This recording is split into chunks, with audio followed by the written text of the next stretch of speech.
اللہ اکبر. یہ حیا اور حجاب ایک زیور ہے، زیور.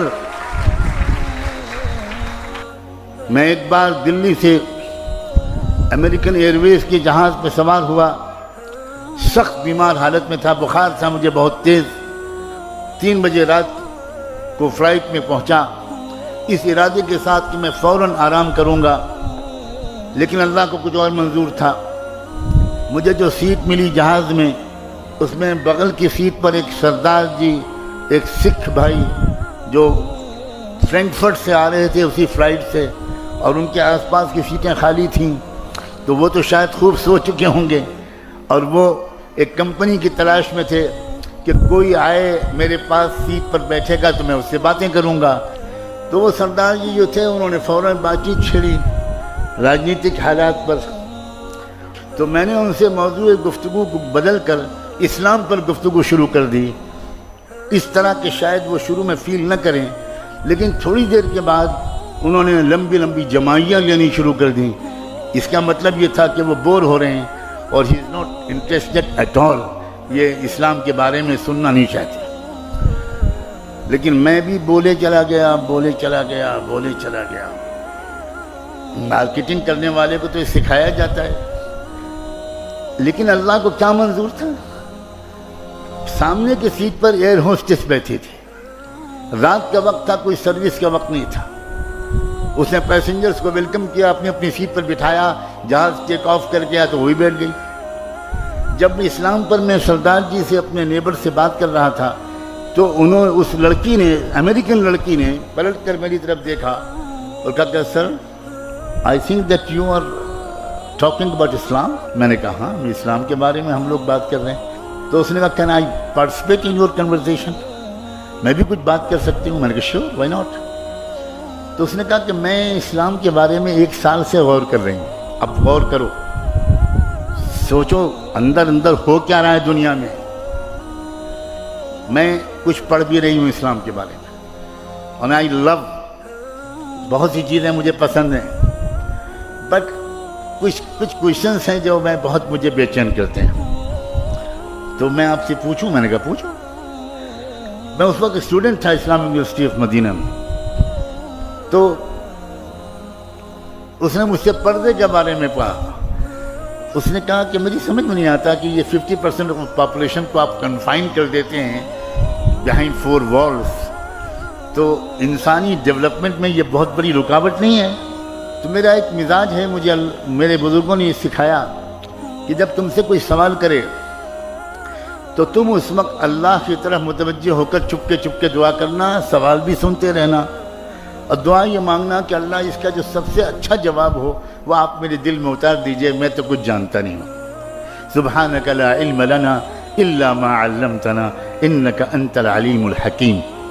میرے دل میں ایک جواب ایسا آیا جو اس سے پہلے کبھی نہیں آیا تھا، اور میں نے ان سے کہا کہ 1972 میں آپ کے یونائٹڈ اسٹیٹس آف امریکہ میں ٹیکسس اسٹیٹ کے کیپٹل ہیوسٹن میں ایک عجیب واقعہ پیش آیا تھا، اور وہ واقعہ ان شارٹ بیان کرتا ہوں کہ ایک صاحبزادے اپنے کار میں ایک بریف کیس میں تقریباً $20 لاکھ 2 ملین ڈالر کی مالیت کے زیورات، جیولز اینڈ ڈائمنڈز لے کر نکلے، اور مڈ نائٹ 12-1 بجے کے قریب انہوں نے ایک راؤنڈ اباؤٹ ایک چوراہے کے پاس اپنی گاڑی روکی، اور اس گاڑی روک کر وہ بریف کیس نکالا اور چوراہے پر کھول کر رکھ دیا، اور اسی کنارے ایک بلڈنگ میں ان کا اپارٹمنٹ تھا.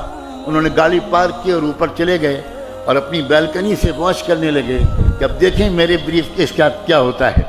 تھوڑی دیر کے بعد کوئی اور صاحب آئے، انہوں نے دیکھا، گاڑی روکی، ادھر ادھر دیکھا، کوئی نہیں ہے.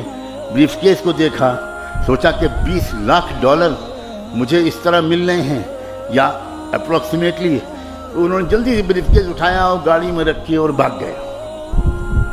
اس نے نمبر نوٹ کر لیا مالک نے، اور پولیس کو انفارم کیا، اور اگلے چوراہے پر پولیس نے ان کو ریڈ ہینڈڈ پکڑ لیا.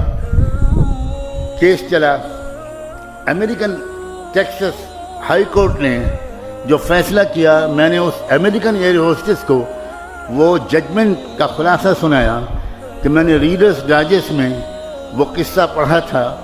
ہائی کورٹ کا فیصلہ یہ تھا کہ اصل کرمنل وہ نہیں ہے جس نے چوراہے پر سے بریف کیس کو اٹھایا ہے.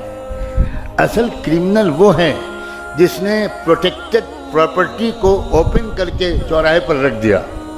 یہ آپ کے ہائی کورٹ کا ججمنٹ ہے. تو وہ تھوڑی دیر کے لیے پزلڈ ہو گئی. میں نے کہا کہ آپ سمجھیے کہ یہ آپ کے سوال کا جواب ہے. تو کہنے لگی کہ can you please explain it a little further. میں نے کہا سیدھا بات ہے, اسلام کے نزدیک ہر فیمیل, ہر لڑکی اور ہر عورت بلینس آف ڈالرز کی قیمت کی ڈائمنڈ جیبل ہے. It should be protected. It should be protected. اب اگر کوئی لڑکی, کوئی عورت وہ اپنے آپ کو اوپن کر کے پیش کرتی ہے تو امریکن کوڈ کے مطابق جو لڑکا ٹیس کرتا ہے, جو لڑکا سیٹی بجاتا ہے, وہ مجرم نہیں ہے. مجرم وہ لڑکی ہے جس نے انوائٹ کیا ہے کہ آؤ غنڈو, آؤ سماج کے خراب لوگوں, مجھ پر بری نظر ڈالو. میری پردہ نشین باحیا اور باحجاب بچیوں, جانتی ہو ایک اسلام کے قانون کی تشریح کا کیا جادوئی اثر ہوا.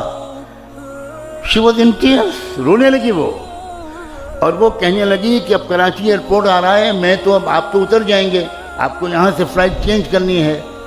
اب میرے پاس تو 4-5 سوال اور بھی ہیں. آپ کے اس سوال نے تو مجھے مسمرائز کر دیا آپ کے جواب نے. میں بالکل مطمئن ہوں کہ پردے کے بارے میں, but what about my other questions. میں نے کہا دیکھو میں ایک اسٹوڈنٹ ہوں, میرے پاس اپنا کوئی فون بھی نہیں ہے, میں ہاسٹل کے چیف وارڈن کے آفس کا نمبر دیتا ہوں, آپ مہینے میں 1-2 بار مجھے کال کرنا, اگر میں مل سکوں گا تو ملوں گا, جواب دوں گا. اور اگلے 7 مہینے تک وہ مجھے ہر مہینے 1-2 سوال کرتی رہی, اور میں اپنی علم کے مطابق جواب دینے کی کوشش کرتا رہا. اور چونکہ میں مدینے میں تھا تو جواب دینے سے زیادہ میں مسجد نبوی میں اس کے لیے ہدایت کی دعا کرتا تھا. 27ویں رمضان کی تاریخی رات تھی, وہاں رات تھی اور مدینے میں دن تھا, جمعے کا دن تھا. اس نے مجھے فون کیا, اس نے کہا مولانا میں نے اس وقت کوئی سوال کرنے کے لیے فون نہیں کیا ہے. I want to give you a very happy news. Right now میں شکاگو کی اسلامک سینٹر میں بیٹھی ہوں اور میں نے ابھی محمد مصطفیٰ کا دامن تھاما ہے.